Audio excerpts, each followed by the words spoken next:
يهده الله فلا مضل له ومن يضلل فلا هادي له وأشهد أن لا إله إلا الله وأشهد أن محمدا عبده ورسوله.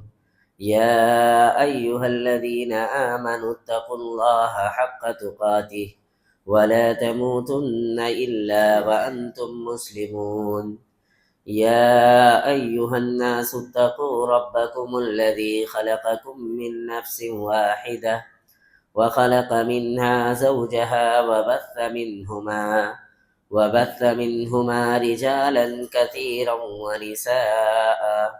واتقوا الله الذي تساءلون به والأرحام إن الله كان عليكم رقيبا.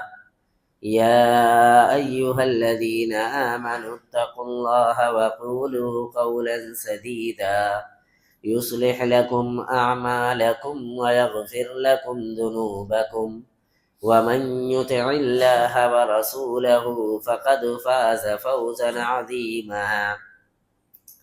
أما بعد فإن خير الحديث كتاب الله وخير الهدي هدي محمد صلى الله عليه وسلم وشر الأمور محدثاتها وكل محدثة بدعة وكل بدعة ضلالة وكل ضلالة في النار. أعوذ بالله من الشيطان الرجيم. بسم الله الرحمن الرحيم. قاف والقرآن المجيد بل عجبوا أن جاءهم منذر منهم فقال الكافرون هذا شيء عجيب أإذا متنا وكنا ترابا ذلك رجع بعيد قد علمنا ما تنقص الأرض منهم وعندنا كتاب حفيظ بل كذبوا بالحق لما جاءهم فهم في أمر مريج أفلم ينظروا إلى السماء فوقهم كيف بنيناها وزيناها وما لها من فروج والأرض مددناها وألقينا فيها رواسي وأنبتنا فيها من كل زوج بهيج تبصرة وذكرى لكل عبد منيب ونزلنا من السماء ماء مباركا فأنبتنا به جنات وحب الحصيد والنخل باسقات لها طلع نضيد رزقا للعباد وأحيينا به بلدة ميتا كذلك الخروج كذبت قبلهم قوم نوح وأصحاب الرس وثمود وعاد وفرعون وإخوان لوط وأصحاب الأيكة وقوم تبع كل كذب الرسل فحق وعيد أفعينا بالخلق الأول بل هم في لبس من خلق جديد.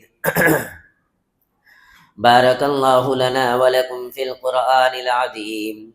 أعوذ بالله من الشيطان الرجيم. بسم الله الرحمن الرحيم.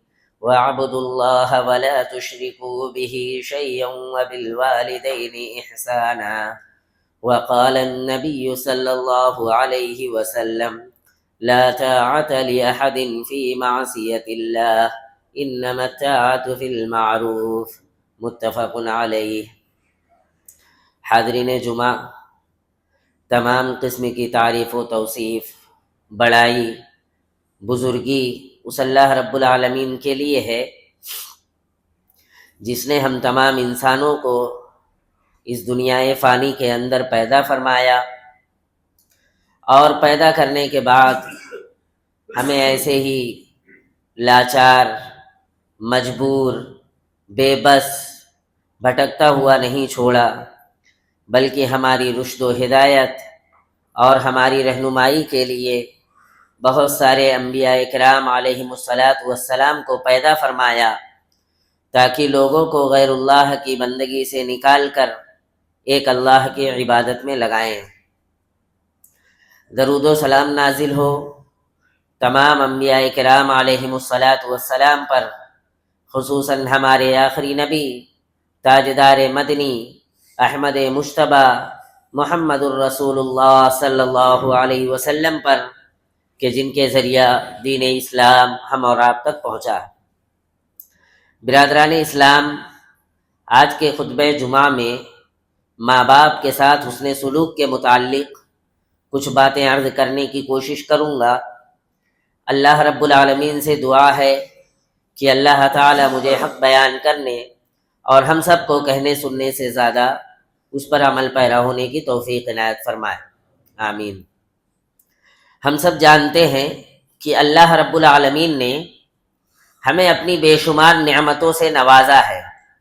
اگر ہم چاہیں، سوچیں کہ اللہ رب العالمین نے ہمیں کتنی نعمتیں عطا کی ہیں، ہم اللہ کی ان دی ہوئی نعمتوں کو گن لیں، ہم اللہ کی ان دی ہوئی نعمتوں کو شمار کر لیں، تو کیا ہم ایسا کر سکتے ہیں؟ نہیں کر سکتے۔ اللہ رب العالمین نے فرمایا وَإِن تَعُدُّوا نِعْمَةَ اللَّهِ لَا تُحْصُوهَا، ہم اللہ کی طرف سے عطا کی ہوئی نعمتوں کو گن نہیں سکتے، شمار نہیں کر سکتے۔ تو جہاں اللہ رب العالمین نے ہمیں بہت ساری نعمتوں سے نوازا ہے، انہی تمام نعمتوں میں سے ایک عظیم اور بڑی نعمت جو اللہ رب العالمین نے ہمیں ماں باپ کی شکل میں عطا کی ہے۔ اگر ہمارے ماں باپ، ہمارے والدین ہمارے درمیان میں موجود ہیں تو ہماری ذمہ داری یہ ہونی چاہیے کہ ہم ان کے ساتھ حسن سلوک کریں، ہم ان کے ساتھ اچھا برتاؤ کریں، ہم ان کے سامنے اچھے انداز میں پیش آنے کی کوشش کریں، اور اتنا ہی نہیں بلکہ انہیں تکلیف اور نقصان پہنچانے سے بھی اپنے آپ کو بچا کے رکھے۔ کیوں؟ کیونکہ اللہ رب العالمین نے اور نبی صلی اللہ علیہ وسلم نے ہمیں اسی بات کا حکم دیا ہے۔ تو آئیے پہلے قرآن میں دیکھتے ہیں کہ اللہ نے ماں باپ کے تعلق سے کیا کچھ ارشاد فرمایا ہے۔ سورہ نساء میں اللہ رب العالمین نے فرمایا وَاعْبُدُوا اللَّهَ وَلَا تُشْرِكُوا بِهِ شَيْئًا وَبِالْوَالِدَيْنِ إِحْسَانًا، اللہ رب العالمین نے فرمایا کہ اللہ کی عبادت کرو، اس کے عبادت میں کسی کو شریک مت ٹھہراؤ، اور اپنے ماں باپ کے ساتھ بہترین سلوک کرو۔ اس آیت کریمہ کے اندر اللہ رب العالمین نے سب سے پہلے اپنا حق، اپنا مقام ذکر کیا۔ اللہ کا حق یہ ہے کہ بندے صرف اور صرف اللہ رب العالمین کی عبادت کریں، اللہ کی عبادت میں کسی کو شریک نہ ٹھہرائیں۔ تو جہاں اللہ نے اپنا حق ذکر کیا، وہیں فوراً اللہ رب العالمین نے فرمایا کہ ماں باپ کے ساتھ بہترین سلوک کرو۔ گویا کہ یہ اندازہ لگانے کی ضرورت ہے کہ ماں باپ کا مقام اور مرتبہ اللہ رب العالمین کے ہاں کتنا عظیم اور بلند ہے کہ اللہ رب العالمین نے اپنے حق کے ساتھ ماں باپ کے حق کو ذکر کیا ہے۔ لہذا اسلامی بھائیوں، اگر ہمارے ماں باپ، ہمارے والدین ہمارے درمیان میں موجود ہوں تو ہماری ذمہ داری یہ ہونی چاہیے کہ ہم ان کے ساتھ حسن سلوک کریں، ہم ان کے ساتھ اچھا برتاؤ کریں، ہم ان کے سامنے اچھے انداز میں پیش آنے کی کوشش کریں، ہم انہیں تکلیف اور نقصان نہ پہنچائیں۔ کیوں؟ کیونکہ ان کے ہمارے اوپر بے شمار احسانات ہیں، ان کے ہمارے لیے بے شمار قربانیاں ہیں۔ ایک ماں، ایک باپ کیسے اپنے بچوں کے لیے پریشانیاں، مشقتیں، تکلیفیں اور اذیتیں جھیل کر کے پرورش اور تربیت کرتا ہے، ہم اس کا اندازہ اس بات سے لگائیں۔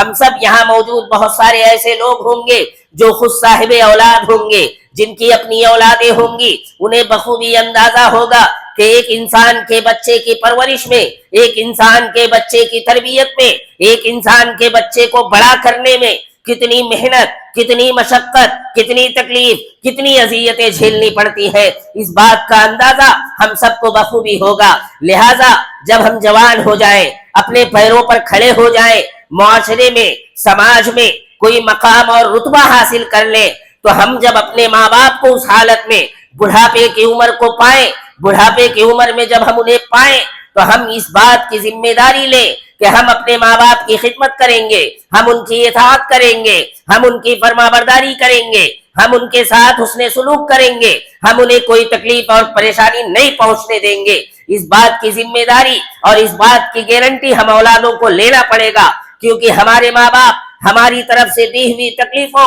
اور پریشانیوں اور اذیتوں کو ہنس کھیل کے اس انداز میں برداشت کر جاتے ہیں کہ انہیں احساس بھی نہیں ہوتا ہے۔ ایک چھوٹا سا واقعہ میں آپ کو باپ کے تعلق سے بتاؤں، جس سے ہمیں یہ اندازہ ہوگا کہ ایک انسان، ایک باپ اپنے بچوں کی طرف سے دی ہوئی پریشانیوں اور مشقتوں کو کیسے ہنستے کھیلتے برداشت کر جاتا ہے۔ ایک کتاب ہے والدین، پوری کتاب کا نام ہی ہے والدین نامی ایک کتاب ہے۔ اس کتاب کے اندر ماں باپ کے تعلق سے بے شمار واقعات بھرے پڑے ہیں۔ انہی تمام واقعات میں سے ایک اہم واقعہ میں آپ کے سامنے رکھوں۔ ایک باپ اپنے بیٹے سے فرمائش کرتا ہے، کہتا ہے بیٹا مجھے سیب کھانا ہے، تو میرے لیے سیب لے آ۔ لڑکا مارکیٹ جاتا ہے، بازار جا کر کے ابا کے لیے سیب خرید کر کے لاتا ہے۔ جب ابا کے پاس سیب لے کر کے پہنچتا ہے تو وہ باپ کے آگے پیش کرتا ہے کہ ابو سیب کھا لیجئے۔ باپ کہتا ہے نہیں، میں اس سیب کو یہاں نہیں کھاؤں گا، تم میرے ساتھ فلاں پہاڑی پر چلو، فلاں پہاڑی کے پاس پہنچ کر کے ہم اس سیب کو کھائیں گے۔ چنانچہ باپ بیٹے دونوں پہاڑی کے پاس پہنچتے ہیں۔ باپ کہتا ہے اوپر چلو، وہاں بیٹھ کر کے اس سیب کو کھائیں گے۔ لڑکا پہنچتا ہے اوپر، جب ایک دم اوپری حصے پر پہنچ جاتے ہیں، لڑکا پھر اپنے والد کو سیب نکال کر کے دیتا ہے۔ لڑکا کھانے کے لڑکا جب اپنے باپ کو سیب دیتا ہے، باپ اس سیب کو کھانے کے بجائے اس پہاڑ سے نیچے گرا دیتا ہے۔ لڑکا کہتا ہے کوئی بات نہیں، دوسرا نکال کر کے دیا۔ ابا بولے نہیں، مجھے وہی سیب چاہیے جو میں نے نیچے گرایا ہے۔ لڑکا دوڑتے ہوئے جاتا ہے اور اس سیب کو اٹھا کر کے لاتا ہے۔ اس طرح سے 2-3 مرتبہ یہ معاملہ پیش آتا ہے۔ باپ کو محسوس ہوتا ہے کہ میرے لڑکے کو غصہ آ رہا ہے۔ باپ پوچھتا ہے بیٹا غصہ آ رہا ہے؟ لڑکا جواب دیتا ہے ابا میں آپ کو بار بار کھانے کے لیے دے رہا ہوں، آپ کھانے کے بجائے اس سیب کو نیچے پھینک دے رہے ہیں، تو کیا مجھے غصہ نہیں آئے گا؟ باپ کا جواب سنیے گا، اور ہر وہ شخص اپنے ماں باپ، اپنے والدین کی قدر کرے کہ کیسے ہمارے ماں باپ ہمارے لیے اذیتیں، پریشانیاں اور تکلیفیں برداشت کر جاتے ہیں۔ باپ کہتا ہے بیٹا جب تم چھوٹے تھے میں تمہیں اکثر اسی پہاڑی پر گھمانے کے لیے لایا کرتا تھا، تمہارے ہاتھ میں ایک چھوٹا سا بال ہوا کرتا تھا، ایک چھوٹا سا گیند ہوا کرتا تھا، تم اس سے اچھال اچھال کر کے کھیلا کرتے تھے، اور جب تمہارے ہاتھ سے وہ چھوٹ کر کے نیچے گر جاتا تم رونے لگتے، میں دوڑتا ہوا نیچے جاتا اور اٹھا کر کے لا کر کے دیتا تاکہ تم خوش ہو جاؤ اور واپس کھیلنے لگو، اور یہ کوئی ایک مرتبہ نہیں ہوتا بلکہ اکثر میں تمہیں یہاں لاتا اور اکثر تمہارے ہاتھ سے یہ چھوٹ کر کے گر جاتا اور تم رونے لگتے، لیکن مجھے کبھی غصہ نہیں آیا، میں کبھی ناراض نہیں ہوا، بلکہ میں نے یہ محسوس کیا کہ میرے بچے کی خوشی میں میری خوشی ہے۔ ہر والدین یہ چاہتا ہے، ہر والدین یہ سوچتا ہے کہ میرے بچوں میں میری خوشی ہے۔ تو یاد رکھیے اسلامی بھائیوں، ہمیں بھی چاہیے کہ اگر ہم نے اپنے ماں باپ کو راضی اور خوش کر لیا، ہم نے اپنے ماں باپ کو اس دنیا میں ان کی اطاعت اور فرما برداری کر لی، ہم نے انہیں راضی رکھا، تو اللہ کے رسول صلی اللہ علیہ وسلم نے فرمایا تھا رضا الرب فی رضا الوالدین وسخط الرب فی سخط الوالدین، کہ رب کی رضامندی والدین کی رضامندی میں ہے اور رب کی ناراضگی والدین کی ناراضگی میں ہے۔ تو یاد رکھیے گا اگر ہمارے ماں باپ ہم سے ناراض ہے، ہمارے ماں باپ ہم سے روٹھے ہوئے ہیں، تو اللہ بھی ہم سے ناراض ہے۔ اور کون ہے ایسا شخص جو یہ چاہے گا کہ اس کا پروردگار، اس کا رب اس سے ناراض رہے؟ کوئی نہیں چاہتا ہے۔ تو یاد رکھیے اگر ہم چاہتے ہیں کہ ہمارا اللہ ہم سے راضی اور خوش رہے تو ہمیں اپنے ماں باپ کو راضی اور خوش رکھنا پڑے گا۔ اگر ہم نے اپنے ماں باپ کو راضی اور خوش کر لیا تو اللہ رب العالمین بھی ہم سے راضی اور خوش ہو جائے گا۔ تو لہٰذا ہم ان چیزوں کو ہلکے میں نہ لیں، بلکہ یہ نہ سمجھیں کہ یہ باتیں ایسے ہی بیان کر دی جا رہی ہیں، بلکہ اگر آج ہم اپنے معاشرے کا جائزہ لیں، اپنے سماج کا معائنہ کریں تو ہمیں اندازہ ہوگا، ہم دیکھتے ہوں گے۔ بلکہ ابھی چند دنوں پہلے ایک واقعہ معلوم پڑا، اپنی جماعت کے اچھے خاصے آدمی اللہ رب العالمین نے مال و دولت سے بھی نوازا ہے، 5-6 بھائی ہیں، اماں ابا کے جب رکھنے کی باری آتی ہے سارے لوگوں نے باری متعین کیا ہوا ہے، 3 مہینہ تمہارے پاس رہیں گے، 3 مہینہ ان کے پاس،